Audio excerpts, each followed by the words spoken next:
কালীপুজোর উৎসব চলাকালীন যশোর রোডে ঘটে গেল এক হৃদয় বিদারক দুর্ঘটনা। মধ্যমগ্রামের ২২ নম্বর ওয়ার্ডের বাসিন্দা অন্তরা বোস, যার বয়স ১৬, যিনি আসন্ন মাধ্যমিক পরীক্ষায় বসার প্রস্তুতি নিচ্ছিলেন, এক ভয়াবহ সড়ক দুর্ঘটনায় প্রাণ হারালেন। দুর্ঘটনাটি ঘটেছে যশোর রোডের রাবার ফ্যাক্টরি ও মেঘদূত বাসস্টপের মাঝামাঝি অঞ্চলে। স্থানীয় সূত্রে জানা গিয়েছে, এলাকায় দীর্ঘদিন ধরেই পুরসভার ভ্যাট ফেলা থাকে, যেখানে প্রায়শই জেসিবি বা বড় গাড়ি দাঁড়িয়ে থাকে, ফলে রাস্তা অনেকটা দখল হয়ে যায়। পুলিশ সূত্রে জানা গিয়েছে, ঘটনার সময় অন্তরা একটি স্কুটির পেছনে আরোহী ছিলেন। স্কুটিটি চালাচ্ছিলেন জয়দীপ দে নামে ১৮ বছরের এক যুবক, যিনি ঘোষপাড়া এলাকার বাসিন্দা। স্কুটিতে যাওয়ার পথে ভ্যাটের গাড়ি ও কালীপূজার জন্য তৈরি আলোকসজ্জার গেট পাস করার সময় হঠাৎ নিয়ন্ত্রণ হারিয়ে স্কুটিটি উল্টে যায়। এই সময় পেছন দিক থেকে দ্রুত গতিতে আসা একটি বেসরকারি বাস অন্তরার উপর দিয়ে চলে যায় বলে অভিযোগ। অন্তরা পড়ে গিয়েছিলেন রাস্তার ডান দিকে এবং সেখানেই বাসের চাকার নিচে পিষ্ট হন। তৎক্ষণাৎ স্থানীয় বাসিন্দারা দুজনকেই উদ্ধার করে একটি বেসরকারি হাসপাতালে নিয়ে যান, তবে চিকিৎসকরা অন্তরাকে মৃত ঘোষণা করেন। জয়দীপ বর্তমানে চিকিৎসাধীন।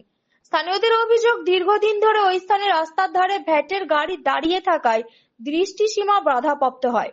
এদিনে একটি জেসিবি গাড়ি ছিল বলে জানা গেছে। সেই সঙ্গে কালীপুজোর আলোকসজ্জার জন্য তৈরি কাঠামো রাস্তার একাংশ ঢেকে রাখে, যার ফলে গাড়ি চালকদের পক্ষে সামনে কি রয়েছে তা বোঝা মুশকিল হয়ে যায়।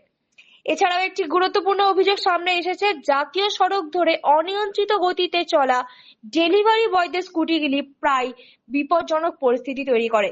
অনেক সময় হঠাৎ করে সামনে চলে আসায় বড় গাড়ি চালকদের নিয়ন্ত্রণে রাখতে সমস্যা হয়, ফলে দুর্ঘটনার আশঙ্কা বেড়ে যায়। দুর্ঘটনার পর ঘটনাস্থলে ক্ষুব্ধ হয়ে পড়েন স্থানীয় বাসিন্দারা। পুলিশ ঘটনার পূর্ণ তদন্ত শুরু করেছে, যদি এখনো পর্যন্ত ঘাতক বাসটিকে শনাক্ত করা সম্ভব হয়নি। কি নাম আপনার? হ্যাঁ, কোন গাড়ি চালান আপনি? এই জেসিবিটা? হ্যাঁ, বলুন কি হয়েছিল? ওরা যাচ্ছিল, আপনার জেসিবি কোথায় লাগানো ছিল? ভ্যাটে লাগানো, এইখানটা লাগানো ছিল, তাই তো?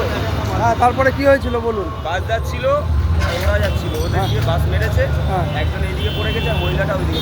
একজন বলতে মানে যে চালাচ্ছিল, যে চালাচ্ছিল স্কুটি, সে কোথায় গেল? সেই ছেলেটা ওটাকে নিয়ে চলে গেল। কাকে নিয়ে? এই যে পড়ে গেছিল ওরা কিন্তু ওরা চলে গেল। উনি কি বাসের তলায় চলে গেছিল? না, ছেলেটা বা দিকে পড়ে গেছে আর মহিলাটা ডান দিকে পড়ে গেছে। ডান দিকে পড়ার পরে চাকা তার উপর দিয়ে চলে গেছে। বাসের চাকা ওর উপর দিয়ে চলে যায়। তারপরে সবাইকে ধরে এখানে আপনি মিউনিসিপ্যালিটির জেসিবি চালান? আর এই গাড়িটা কে চালায়? এই গাড়িটা হ্যাঁ